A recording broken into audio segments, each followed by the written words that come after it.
Soyez les bienvenus dans cette édition de la mi-journée du mardi 23 août. Un homme de 45 ans est décédé ce lundi 22 août à la suite d'une noyade. C'était aux alentours de 16h30 au niveau des Sables d'Olonne, de la promenade Wilson.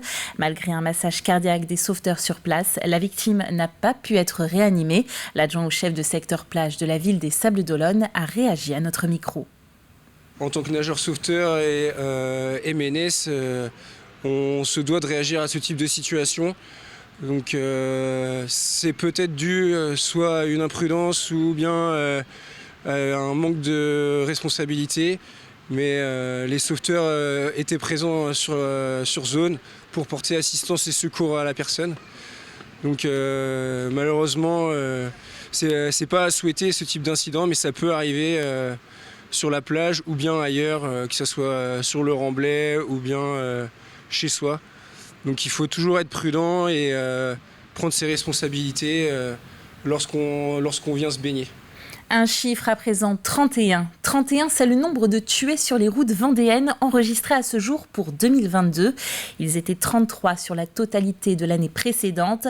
Et parmi ces 31 morts, 4 concernent des cyclistes et 11 des motos ou scooters.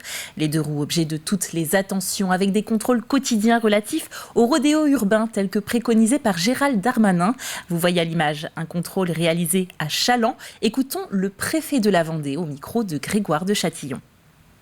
Nous avons dans chaque commissariat, les deux commissariats du département, 3 contrôles à faire par jour qui sont opérés. Et j'étais la semaine dernière au Sables d'Olonne pour pouvoir participer à l'un de ces contrôles. Donc ici, on est à Chaland, donc sur un contrôle ponctuel fait dans le cadre de l'activité quotidienne des gendarmes. Non, on n'en a pas. Alors on est bien sûr vigilants. Les forces de police et de gendarmerie y veillent, c'est-à-dire que leurs patrouilles régulières, elles sont là pour éviter ce type de phénomène. Dieu merci, nous n'avons pas constaté de phénomène ici, tant en zone police qu'en zone gendarmerie, mais nous sommes tout à fait déterminés à éviter que de tels phénomènes se déroulent. À noter que 41 procès-verbaux ont été établis en Vendée pour conduite non appropriée depuis le début du mois d'août. Dans un domaine bien plus léger, partons maintenant à la découverte d'un sport aquatique collectif, le water polo. Il n'y a qu'une seule équipe en Vendée, alors pour donner de la visibilité à la discipline, les pratiquants ont décidé d'organiser une compétition en mer à la Tranche-sur-Mer, un reportage de Colline Davy. Il y a des baigneurs un peu particuliers sur la plage de la Tranche-sur-Mer. Ici, on joue avec un ballon, mais aussi un casque et des buts. Il s'agit d'une initiation au water polo et chacun y trouve une envie d'essayer. En fait, comme on aime bien l'eau, on s'est dit on va essayer quoi. Ça coupe un peu du temps libre, mais ça peut être cool. Parce que c'est un sport qui est différent des autres. Moi j'adore aller dans l'eau et du coup un sport qui est dans l'eau c'est bien aussi.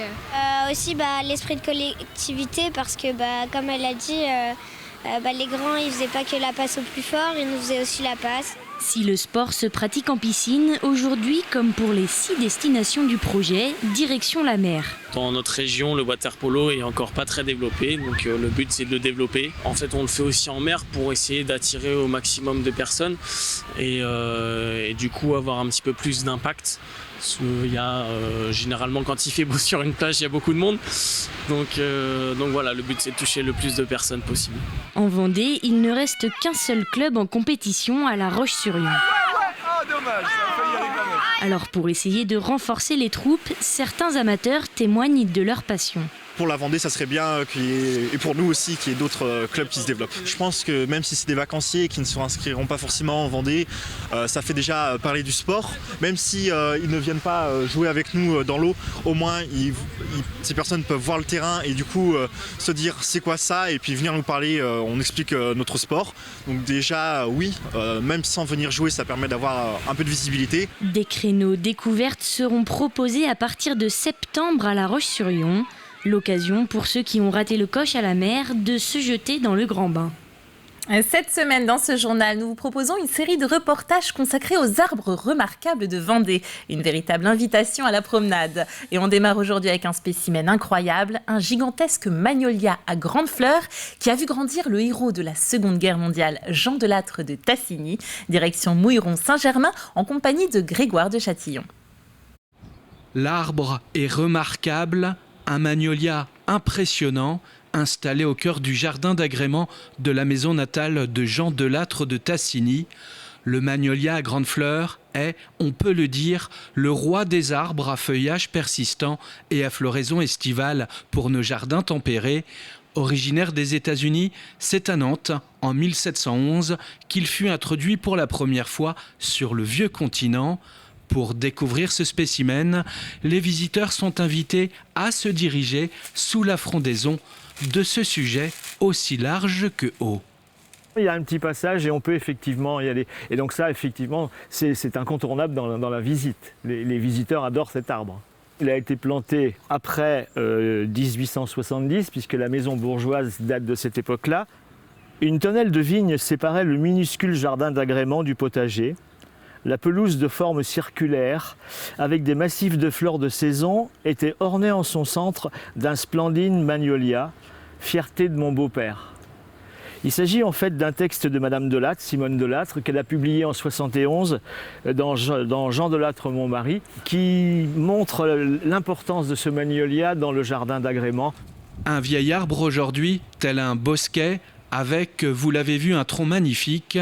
Vous l'avez peut-être aussi observé, ce qui est remarquable, c'est que l'arbre a marcoté, le pied-mère a fait des petits avec ses branches enracinées.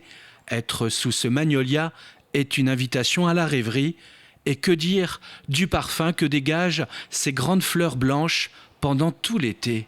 On sent tout à fait ce parfum de citronnelle qui se dégage de ce magnolia.